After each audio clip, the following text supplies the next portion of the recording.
Hi guys, AP set counselling process గురించి తెలుసుకోవాలనుకుంటున్నారా? అయితే మీరు కరెక్ట్ వీడియోని క్లిక్ చేశారు.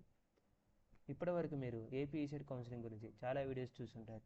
కానీ నేను ఈ వీడియోలో ఏపీ సెట్ ప్రాసెస్ స్టార్టింగ్ నుంచి మీరు కాలేజీకి వెళ్ళి కాలేజీలో జాయిన్ అయ్యేంత వరకు ఏమేమి ప్రాసెస్ ఉంటాయి, ఏమేమి స్టెప్స్ ఉంటాయి, ఎలా చేయాలి, మొత్తం ఫుల్ గైడెన్స్ ఇచ్చేసాను.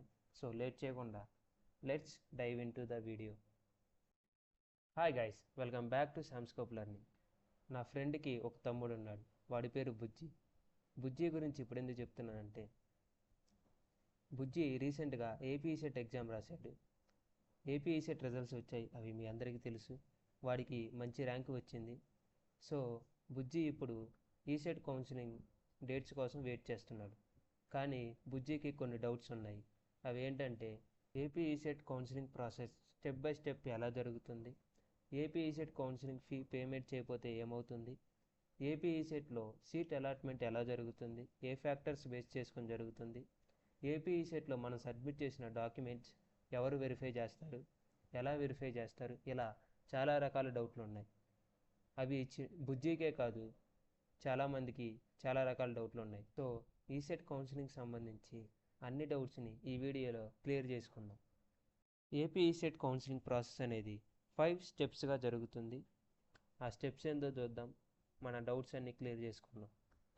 అందరూ స్టెప్ 1 పేమెంట్ చేయాలని చెప్తున్నారు.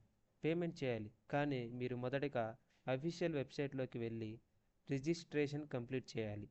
రిజిస్ట్రేషన్ కంప్లీట్ చేసిన తర్వాత కౌన్సిలింగ్ ఫీ పే చేయాలి. ఇది స్టెప్ 1. సో కౌన్సిలింగ్ ఫీ అనేది కేటగిరీని బట్టి డిఫరెంట్గా ఉంటుంది. ఓసీ అండ్ బీసీ కేటగిరీ వాళ్ళకి 1200 and SC and ST category వాళ్ళకి 600. నేను ఇక్కడ ఒక డౌట్ని క్లియర్ చేద్దాం అనుకుంటున్నాను. ఒకవేళ మీరు కనుక ఏపీ ఈసెట్ కౌన్సిలింగ్ ఫీ అనేది పే చేయకపోతే ఏమవుతుంది? మీరు AP ECET counselling fee pay చేయకపోతే వెబ్ ఆప్షన్స్కి ఎలిజిబిలిటీ ఉండదు. వెబ్ ఆప్షన్స్ ఆపర్చునిటీ మీకు ఉండదు. సో ఫీ పేమెంట్ కంప్లీట్ చేస్తేనే మీరు వెబ్ ఆప్షన్స్కి ఎలిజిబిలిటీ ఉంటుంది. ఏదో ఒక కాలేజీని సెలెక్ట్ చేసుకోవడానికి ఆపర్చునిటీ ఉంటుంది. సో ఫీ పేమెంట్ చేయండి. Step 2 verification of uploaded documents. Registration and payment complete చేసిన తర్వాత మీరు డాక్యుమెంట్స్ అప్లోడ్ చేయాలి. మీరు అప్లోడ్ చేసిన డాక్యుమెంట్స్ని ఏపీఎస్హెచ్ఈకి సంబంధించిన అఫీషియల్ ఆఫీసర్ వెరిఫై చేస్తారు. ఇన్ కేస్ ఒకవేళ మీ డాక్యుమెంట్స్ వెరిఫై అవ్వకపోతే ఏం కంగారు పడాల్సిన అవసరం లేదు. మీకు డాక్యుమెంట్స్ వెరిఫికేషన్ కౌన్సిలింగ్ ఆఫ్లైన్లో జరుగుతుంది, అంతే. మీరేం కంగారు పడాల్సిన అవసరం లేదు. సో ఎప్పటివరకు మనం రిజిస్ట్రేషన్ కంప్లీట్ చేసుకున్నాం, పేమెంట్ చేసేసాం అండ్ డాక్యుమెంట్స్ కూడా అప్లోడ్ చేసాం.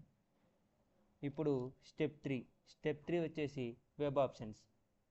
ఇప్పుడు మీకు నచ్చిన కాలేజీని సెలెక్ట్ చేసుకొని, మీకు నచ్చిన బ్రాంచ్ని సెలెక్ట్ చేసుకొని మీ ప్రిఫర్డ్ వేలో వెబ్ ఆప్షన్స్ పెట్టుకోవచ్చు. అండ్ మీరు సెలెక్ట్ చేసిన ఆప్షన్స్ని లాక్ చేయాలి. ఒకవేళ మీరు లాక్ చేయటం మర్చిపోయినా లేదా సబ్మిట్ చేయటం మర్చిపోయినా అవి ఆటోమేటిక్గా సబ్మిట్ అయిపోతాయి, కంగారు పడాల్సిన అవసరం లేదు. సో వెబ్ ఆప్షన్స్ సెలెక్ట్ చేసుకునేటప్పుడు చాలా జాగ్రత్తగా ఉండండి. చాలా జాగ్రత్తగా మీ బ్రాంచ్ని అండ్ మీకు నచ్చిన కాలేజీని సెలెక్ట్ చేసుకోండి. ఆప్షన్స్ సెలెక్ట్ చేసేటప్పుడు మీ ర్యాంక్ని దృష్టిలో పెట్టుకొని సెలెక్ట్ చేసుకోండి. అంతేగాని ర్యాంక్ ఎంత ఉన్నా టాప్ కాలేజెస్ పెట్టి ర్యాంకు తర్వాత సీట్ రాకపోతే బాధపడతారు. సో వెబ్ ఆప్షన్స్ కంప్లీట్ అయిపోయాయి. మనం స్టెప్ 4కి వెళ్ళిపోదాం. స్టెప్ 4 వచ్చేసి సీట్ అలాట్మెంట్. సో సీట్ ఎలా అలాట్ చేస్తారు, సీట్ అలాట్మెంట్ ఎలా జరుగుతుంది, ఈ స్టెప్లో తెలుసుకుందాం. సీట్ అలొకేషన్ అనేది సమ్ ఫ్యాక్టర్స్ మీద డిపెండ్ అయి ఉంటుంది. ఆ ఫ్యాక్టర్స్ ఏంటంటే, వెబ్ ఆప్షన్స్ టైంలో మీరు సెలెక్ట్ చేసిన కాలేజెస్ అండ్ మీ దాంట్లో ఉన్న మీ ప్రిఫరెన్సెస్. సెకండ్ది ఎంట్రన్స్ ఎగ్జామ్లో మీకు వచ్చిన merit or rank. Third one వచ్చేసి మీరు సెలెక్ట్ చేసిన కాలేజెస్లో అవైలబిలిటీ ఆఫ్ సీట్స్.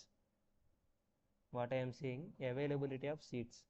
దీని మీద కూడా మీ సీట్ ఎలకేషన్ అనేది డిపెండ్ అయి ఉంటుంది. సో మీ ప్రిఫరెన్సెస్ బేస్ చేసుకొని ఒక కాలేజీలో సీట్ అనేది ఎలకేట్ చేస్తారు. Next step 5. స్టెప్ 5 వచ్చేసి రిపోర్టింగ్ ఎట్ కాలేజ్. మీకు సీట్ వచ్చేసింది. సీట్ వచ్చిన కాలేజీలో మీరు వెళ్ళి అలాట్మెంట్ ఆర్డర్ ఇవ్వాలి. అండ్ కాలేజీ వాళ్ళు కొన్ని డాక్యుమెంట్స్ అడుగుతారు, వాటిని కూడా సబ్మిట్ చేయాలి. సబ్మిట్ చేసి అడ్మిషన్ ప్రాసెస్ని కంప్లీట్ చేయాలి. That's it for today. ఈ వీడియో కనుక మీకు నచ్చినట్టయితే లైక్ చేయండి, షేర్ చేయండి. లైక్ చేయడం వల్ల చాలామందికి రీచ్ అవుతుంది. కౌన్సిలింగ్ ప్రాసెస్ గురించి తెలియని వాళ్ళకి రీచ్ అయ్యి వాళ్ళు కూడా తెలుసుకుంటారు. So subscribe to my channel, like చేయండి. Bye guys. సో బుజ్జికి మీకు ఇద్దరికి ఏపీసెట్ కౌన్సిలింగ్ ప్రాసెస్ అర్థమైందని అనుకుంటున్నాను. ఇంకా మీకు ఏమైనా డౌట్స్ ఉంటే కింద కామెంట్ సెక్షన్లో అడగండి, రిప్లై ఇస్తాను. Thanks for watching. Bye and good luck guys.